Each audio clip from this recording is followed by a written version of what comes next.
That felt like the worst thing I've ever felt in my life.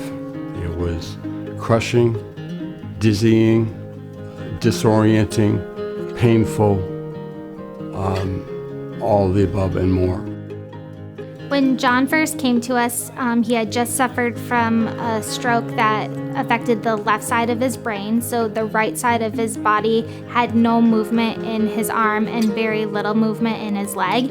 He needed assistance with his transfers, with all of his activities of daily living. It's been the hardest thing I can imagine, unless you've been through it. In John's case, we started using the Xcite to work on very simple movements, such as reaching forward to grab an object to simulate reaching into the refrigerator to grab something. The Xcite is a clinical workstation that has 50 pre-programmed activities in a library. So it uses electrical stimulation and mass repetitive movement to complete everyday functional activities.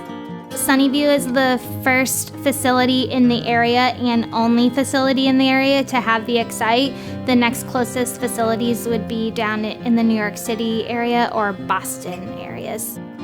When John first started with the Xcite, he wasn't able to produce those movements. After the first few times, he was able to start functionally using his arm during therapy, during those everyday activities. It helped progress him to being independent with dressing and bathing.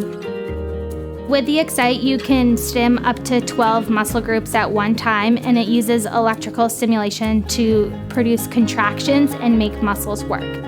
We can use those contractions with the activities in the library to produce functional movements, such as feeding, going from sitting to standing, brushing your hair, brushing your teeth, working on transfers. The advancements with technology to help patients with many diagnoses here at Sunnyview is, I think, one of the most exciting things about working here, because we're able to progress them with these advances in technology to help become more independent in ways we were never able to do so before. The care that you get and the overwhelming quality that you get is second to none. If you're serious about rehab, this is the place to be, because you're not going to get better care.